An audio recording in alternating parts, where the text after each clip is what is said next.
네,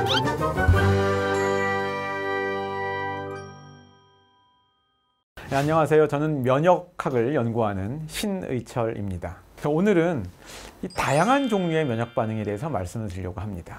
제가 이렇게 다양한 종류의 면역 반응이라고 말씀을 드리면 면역 반응의 다양성과 특이성 얘기하려고, 근데 그 얘기 아닙니다. 딴 얘기입니다. 면역학을 좀만 이렇게 깊이 있게 좀 이렇게 공부하신 일반 시민분만 하더라도 뭐 항체, T세포 이런 것들은 특이성이란 게 있어서 A 바이러스에 대해서는 A라는 항체가, 뭐 B 바이러스에 대해서는 B라는 항체가 작용하는 거지, 이 정도 많이 알고 계세요. 이게 아까 제가 말씀드린 면역 반응의 기본적인 다양성과 특이성이거든요.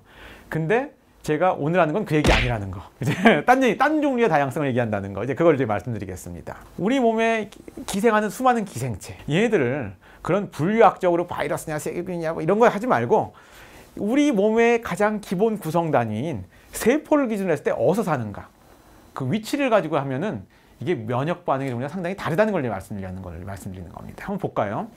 여러분들 지금 여기서 여기 세포가 있다고 이제 했잖아요. 이 세포 안에서 이건 핵입니다. 핵.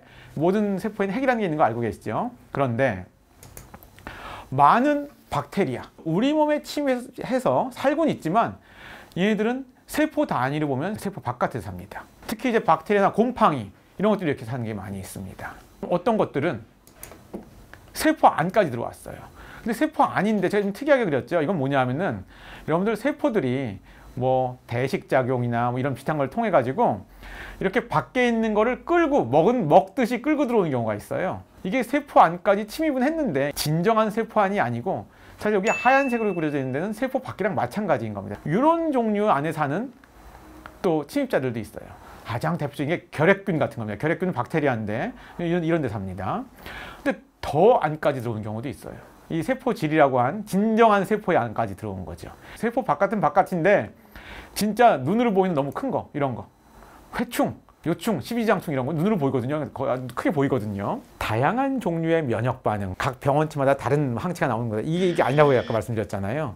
이게 면역 반응을 제대로 이해를 하려면은 우리 면역 반응이 바이러스나 이런 종류에 상관없이 이렇게 큰 기생충, 이거에 대한 면역 반응이 좀 다르게 진화를 했고, 세포 바깥에 있는 거, 이건 좀 더 다르게 진화를 했고, 세포 아니지만 막 구조물 안에 있는 거, 이건 다르게 진화를 했고, 세포 아닌데 가장 깊숙한 세포질까지 사는 거, 이런 것들이 다 다르게 진화를 해가지고 우리 몸에서 다양한 방식으로 이것들이 반응을 한다, 이런 걸 알려드리고요. 지금 말씀드리는 거는 어떤 침입자, 병원체에 대한 면역 반응인데, 이걸 잘 이해하면 우리가 알러지가 왜 생기는가, 자가면역 질환이 왜 생기는가, 이것까지 다 이해가 됩니다. 그래서 이제 그런 것까지 이어지는 내용을 제가 오늘 말씀드리고자 하는 것입니다. 자, 이거는 좀 어렵죠. 왜냐하면 제가 이거는 실제로 대학생이나 대학원생들이 보는 교과서에서 제가 이 그림을 가지고 왔어요. 그래서 약간 뭐 복잡하긴 한데 제 설명하고 같이 이제 들으시면 좀 쉬울 겁니다. 이게 뭐냐 하면은 우리 몸에 뭐 면역에 관여하는 물질들이나 뭐 세포들이 뭐 항체도 있다, 대식세포도 있다, T세포도 있다, 뭐 B세포도 있다, 막 이런 얘기 많이 들으셨을 것 같아요. 이 세포 단위로 봤을 때 이 기생체가, 침입자가 어디서 사는가에 따라서 다른 종류의 면역 반응이 필요하다고 얘기했잖아요. 역할들이 다 거기에 다르게 돼 있다는 걸 보여드리는 겁니다. 무슨 얘기냐 하면 여기 첫 번째 거 볼게요.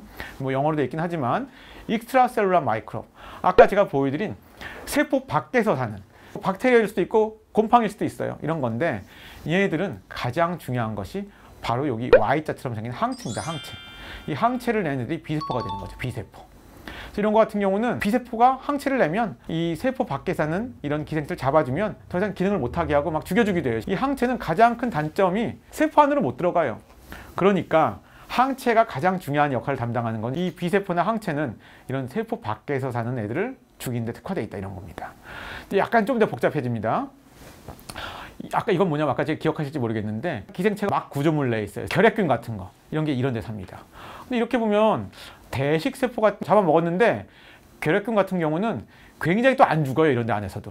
그러니까 이게 어정쩡하게 이런 대식세포 안에서 얘네들이 막 오래 살고 있는 거거든요. 이럴 때는 여기 있는 헬퍼 T세포, 여기 헬퍼 T세포라는 게 결핵균에 대한 헬퍼 T세포가 옵니다. 와가지고 대식 세포랑 만나가지고 서로 팔을 잡아요. 팔을 잡으면 얘네들을 이제 활성화시켜 주는데, 이게 활성화가 되면 대식 세포를 막 더 활성화시켜줘요. 힘을 강하게 해줘요. 그러면 결핵균이 있는 이쪽으로 활성산소를 뿜뿜 뿜어냅니다. 이렇게 하다 보면 대식 세포가 이런 결핵균 같은 걸 더 잘 죽이게 됩니다. 이렇게 되면 대식 세포가 성공적으로 이 세균들을 제거하는 것이 되겠죠. 어디에 위치하냐에 따라서 어떨 땐 항체가, 어떨 땐 대식 세포가 중요한 경우도 있는 것이죠. 근데 이제 가장 깊숙이 들어온 거, 대부분의 바이러스가 다 이런 건데요. 세포질까지 들어옵니다. 세포질까지 들어온 거는 우리 몸에 가장 심부까지 들어온 거예요. 세포 단위로 봤을 때도요. 이런 것들은 좀 아깝지만 바이러스에 감염된 이 애들까지 전부 그냥 죽여야서 바이러스가 지금 증식하는 본부를 그냥 없애버리는 거죠. 바이러스를 없애는 건 좋은데 사실 내 세포 하나 없애는 건 좀 아까워요. 사실은요. 사이토톡식 T셀이라고 되어 있는데 이런 것들은 남을 죽이는 데 특화된 T세포입니다. 미생물이 침입자가 어디서 사느냐에 따라서 다른 종류들이 다양한 방식으로 작용하고 있다. 이제 보여드리는 거고요. 이게 오늘은 좀 강의가 좀 어렵습니다. 어려운데요. 이 슬라이드 이제 자세히 설명드리면 오늘 강의가 끝날 것 같아요. 이게 뭐냐 하면은요. 좀 아까 다양한 게 있다고 그랬잖아요. 여기서는 항체 내는 게 중요해요. 여기서는 뭐 대식세포가 중요해요. 여기서는 뭐 직접 죽여요. 뭐 이런 얘기를 했는데 헬퍼 T셀이라는 도움을 주는 T세포가 여기서만 중요한 것처럼 되어 있는데요.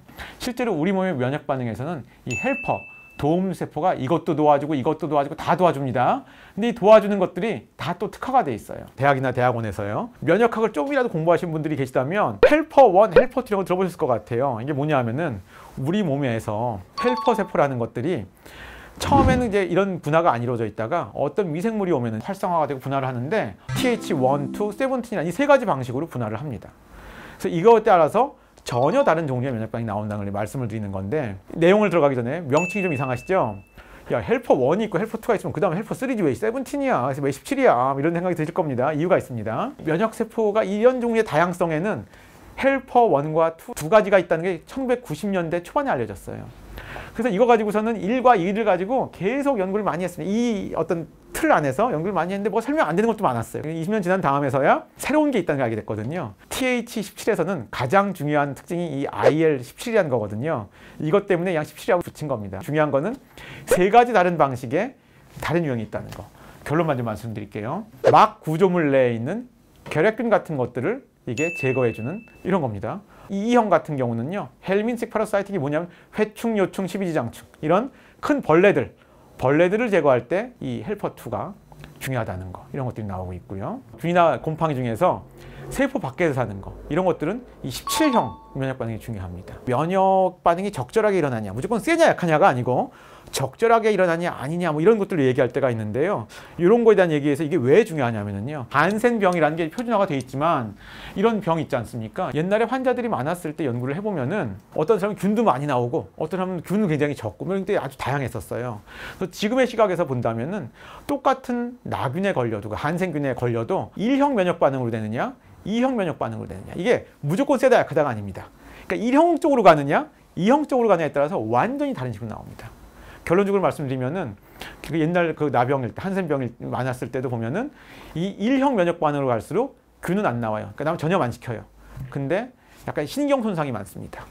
근데 2형으로 가면은 균이 많이 나와요. 그러니까 남 전염도 많이 시키는데 신경 손상은 없고요. 피부가 좀 더 이렇게 뭉개지는 것처럼 이렇게 되는 그런 경우가 많은 또 다른 종류의 이제 이 한센병으로 나타났었는데,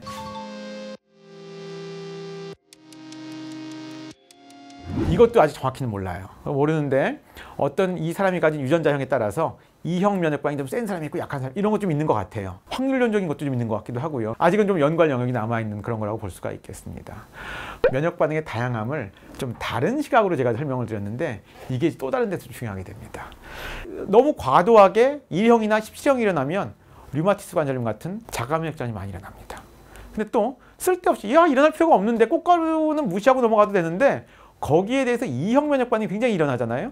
그러면은 알러지가 또 많이 일어납니다. 너무 과할 때는 어떤 질병이 생기는데 그게 다 어떤 질병으로 나타나냐가 1형이냐 2형이냐 17형이냐 이런 거랑도 관련이 있다는 이제 말씀을 제가 드린 거고요. 또 하나 재밌는 거 또 하나 말씀드릴게요. 15년 내지 20년 동안 면역학자들이 1형하고 2형이 있다는 틀 안에서 자꾸 연구를 했어요. 근데 마우스 연구를 하다 보니까 1형 면역 반응을 좀 제거를 했거든요. 마우스에서. 근데도 자가면역 질환이 생기는 거예요. 그러니까 이게 항상 내가 가진 어떤 틀이 있고 그 틀과 사실이 다르면 그럴 때 우리가 새로운 주제가 나오는 거거든요. 그걸 밝히다 보면 새로운 발견이 나오는 거거든요.